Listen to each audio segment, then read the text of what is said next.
Scott's Wild Camper, the wild camping channel for the great outdoors. This is going to be my last wild camp this year. It's Tuesday the 4th of December, about 12 o'clock. I'm moving house next week. You can see that the further up you go, the less snow. Must just get the sunlight. That's a pity. I'm hoping to find a bit of snow to pitch my tent on. It's very mild. Again, I wasn't expecting it to be so mild. It's been really, well, it's been a lot colder the last couple of days and nights, although I expect it to get to about freezing or below tonight. It's a fantastic day really for walking, certainly in the winter. As I say, it's bright, there's not much breeze. It's really almost perfect winter walking conditions and winter camping conditions, except there's not enough snow. That's the only disappointment for me anyway. I was wanting the hills, you know, have a blanket of snow, but they've certainly not got that. Right, I've got two ways to go. That way, I'll cut down that way and then up is to Greenside Reservoir. I've been that way almost every time I've been here. I don't know how many times I've been up this way. I've lost count, or 3 or 4. I think me and Matt went up that way. That's over towards Jaw Reservoir. I think that's a harder way, because I might have to walk up there. I don't think the ground's very good, and then I'll walk back to Greenside. But it's a nice day, so I'll go the harder way up towards Jaw Reservoir. Anyway, I want to show you my rucksack in a minute. I've decided to call it Goliath. You'll see why when I show you. I don't know how good a view you get. It must be, in all seriousness, it must be the biggest rucksack you can commercially buy. It's 156 litres. You might be looking at it and saying, this isn't like 156. You'd be right. I've not got it fully opened. That's the rucksack at 106 litres. You open 2 full length zips at either side, and that gives you an extra 40 litres, which makes it up to, believe it or not, 156 litre rucksack. So I can get plenty in. So there it is, that's Goliath.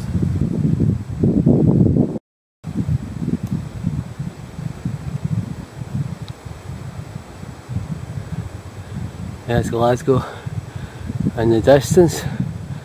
Don't know if you're seeing it. You can see the mist.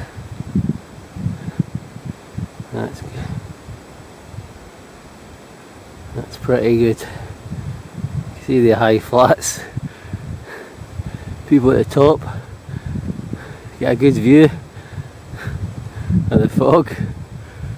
People at the bottom, halfway up, don't see anything.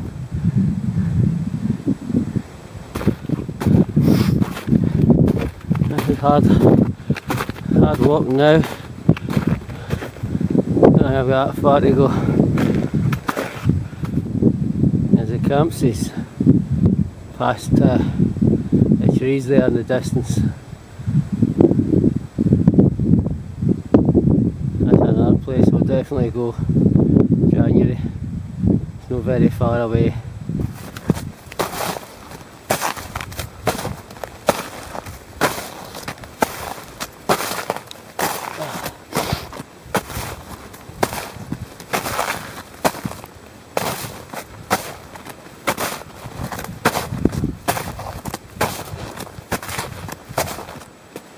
I underestimated how much, well, this is my first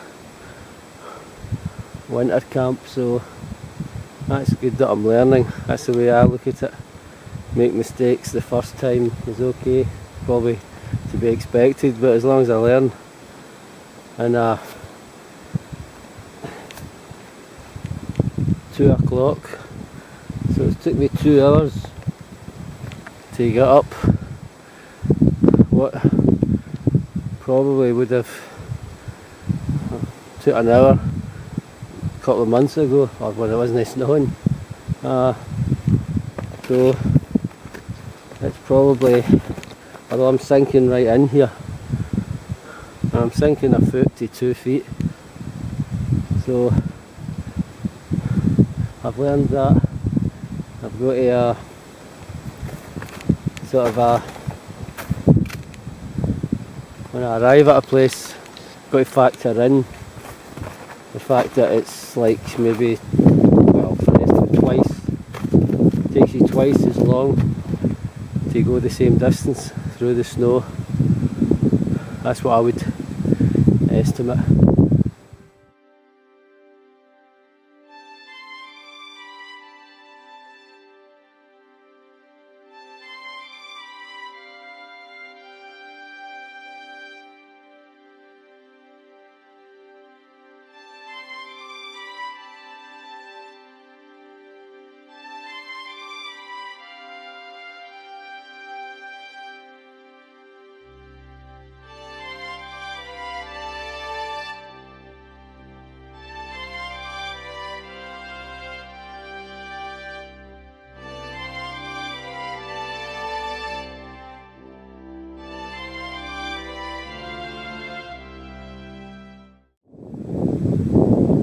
On to your right, furthest right is Large Duncombe, the middle is Middle Duncombe, and that's small, furthest one to the left. It's obvious why they're called that. The large one, me and Matt have been up there twice camping. It's quite a good spot and you get fantastic views if it's clear. You look to your left, you can actually see Arran on a good day. Elsa Craig and Arran. To the right, the Campsies, not that far away. Straight on, Loch Lomond. You can walk from here, straight on, not hit another bit of urban area to Loch Lomond. We saw that easy, Ben Lomond of course, and we think we could see Ben Nevis as well. Obviously people been here. Haven't met anyone or even seen anyone since I've been on the hill, which doesn't really surprise me. This is no a day for the casual camper or hiker. Although the weather, as I say, the weather's very good for this time of year. Just about perfect. Sun's getting low.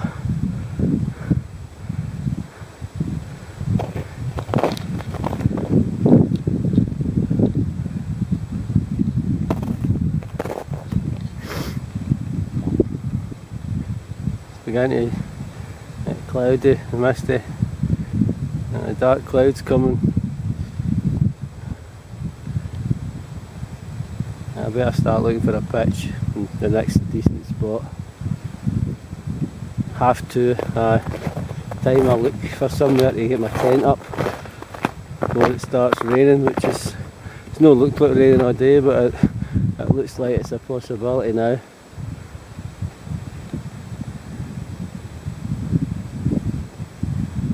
There's 2 pathways up there. Don't know if you can make it out, but take my word for it. Right, I think that's enough for the filming just now. I'll need to get my tent up somewhere.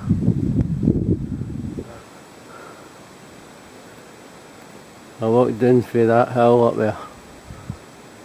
It's not that far. It was actually a lot easier in terms of, I never slipped as much as I thought I was going to. I actually found it quite easy, but that's what I would say, just make sure you've got walking sticks with you.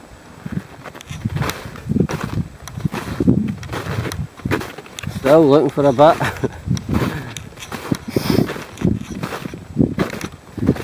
Trying to look a bit that's no sinking 2 feet into the ground in the snow.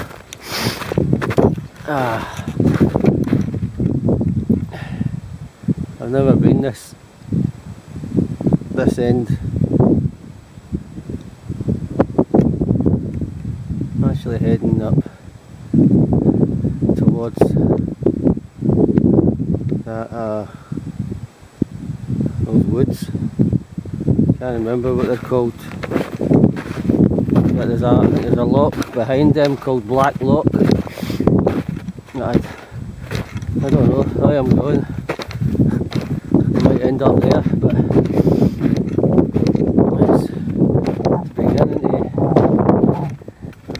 get grey. So the next bit of decent ground, or any bit of decent ground, or the next 15 minutes, I'll just pitch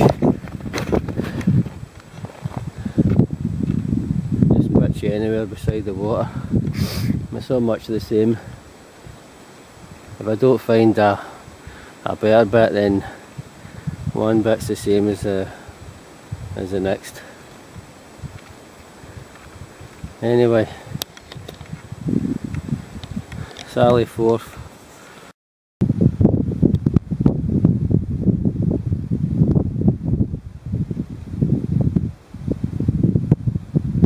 That's my pitch for tonight. Not very good, but had to find somewhere.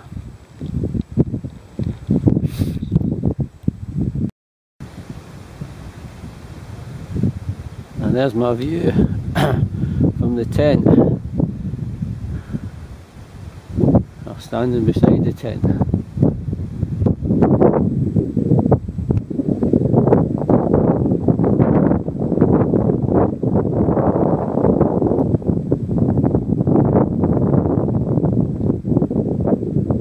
I've not been, as I said before, at this end before. That's over that wee hill. That's where I walked from, and obviously down at the start of the walk, that's nearly 4 o'clock, so that's took me like 10-15 minutes to get my tent up there. Wasn't very good pitch, but that's about 4 hours I've been walking. It's an art to essentials. Against any obvious for most people, or even just common sense would tell you. Any sort of cold weather, you need hat and gloves. And then I'm just going to get in the tent for half an hour. Take some of my, and these ribs packs are really good. That's twice I've wore them, and they're highly recommend them. I don't know if I've said that before, but really good. My down jacket, my Rab Neutrino, pretty awesome.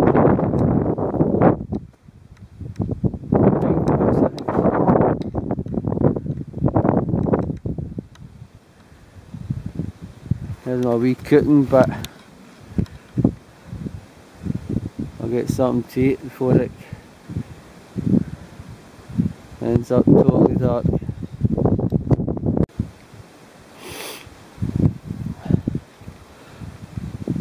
Right chaps, there's my cooking gear. I took my Coleman's 442 petrol stove, as water bottle. Took that pot set, I just took the whole lot. That's actually quite a good set. I think it's £24 if you go. So you can get a wee kettle and a grip, 2 pots, a wee frying pan. That's my food bag. That's just an old map case. Just put my food in there. Right. I better go on with it. Get something to eat and get settled down. Right. Talk to you later.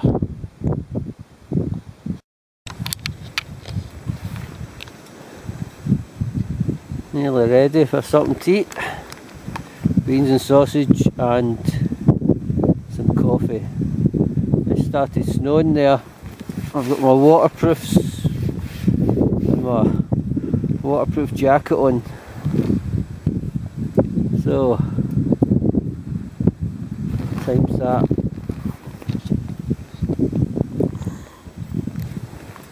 Five past 6.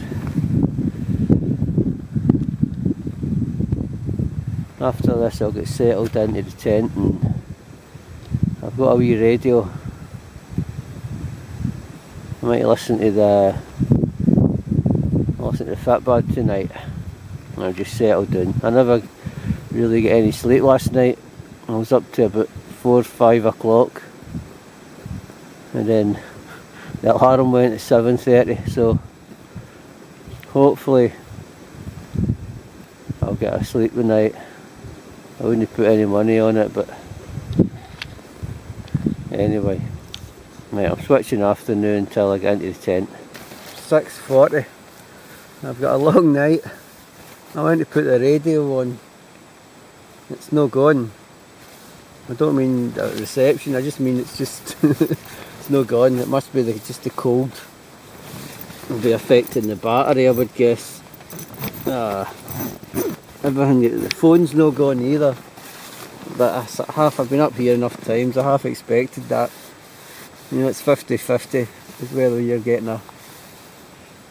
you get a signal. But I thought I would listen to the radio, listen to the football, Radio 5 Live, but that's up this Swanee.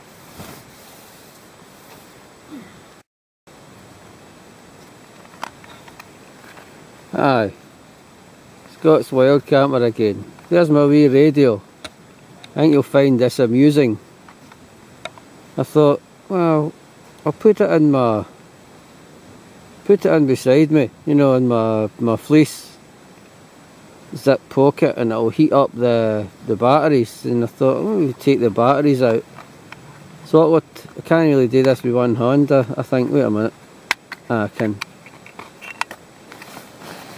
There isn't any batteries in it. That would explain why it's not going, rather than the temperature. Although I've been up, you know, the temperature does affect the batteries. But, you know, there you go. No batteries. I might get to listen to the Fitbod tonight. I don't know if you can see that. You will. 6.3. That's it's actually no 2 cables. It's 1 cable. My memory getting terrible. Right, it's one cable to outer, and it's got a built-in sensor. Yeah, it's down to 6.2 there for some reason, because I left it on there for like 10 minutes without touching it. So okay, 6.2. 6.3 a second ago, but 6.2, 6.3. That's for the inner tent. I'll switch it to the outer, and that doesn't matter because that's a cable, so me touching it's not going to make any difference. Minus 0.4. Minus 0.4. So that's a difference 6.6. Nearly 7. That's fine. I tried this in the summer and it was like closer to a 10. So I don't know if it's just, obviously it's, you know, maybe it works in milder conditions. You get a bigger temperature difference between the actual tent, inner tent, and the outside environment. But that's still quite a good. That's about. Let's go for 7. Let's say it's round it up to 7, or you want to round it down to 6. It's still a good. That's a good improvement. Right, I just thought I'd show you that one. Morning, Scott's wild camper here. The morning after the night before. Everything's frozen. I'll show you some stuff in a minute.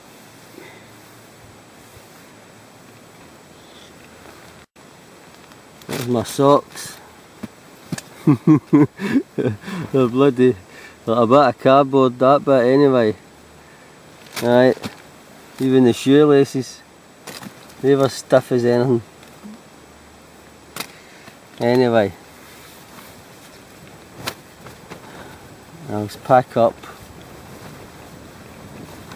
That's what I procedure before I even go out the tent. I pack up sleeping bag and, well, all this stuff gets packed, left in the tent, and then I'll decide whether I'm going to make something to eat or just head up. I should make something to eat, but I don't know if I can be bothered.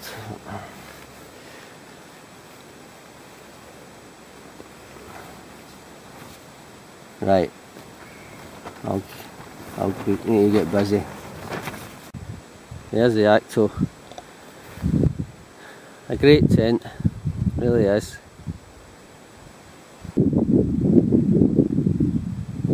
There's that hill in the middle. As I said yesterday, I've been up there twice. I think you'd get a pretty good view of the day, but I'm just heading home, traipsing through the ground again. I've probably got 3 hours to get back.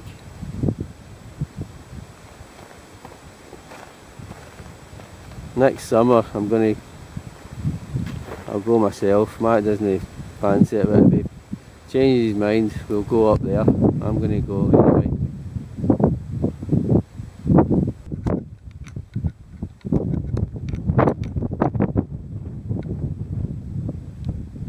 There's another view of the lock. That's actually, I think it's Cockle Lock. The first bit is split in 2 for some reason. I keep saying Jaw Reservoir, I always call it Jaw Reservoir. Jaw Reservoir is at the other end, and then it's sort of halved. And it's called, the other half's called Cockle Lock, so I don't know why that is. But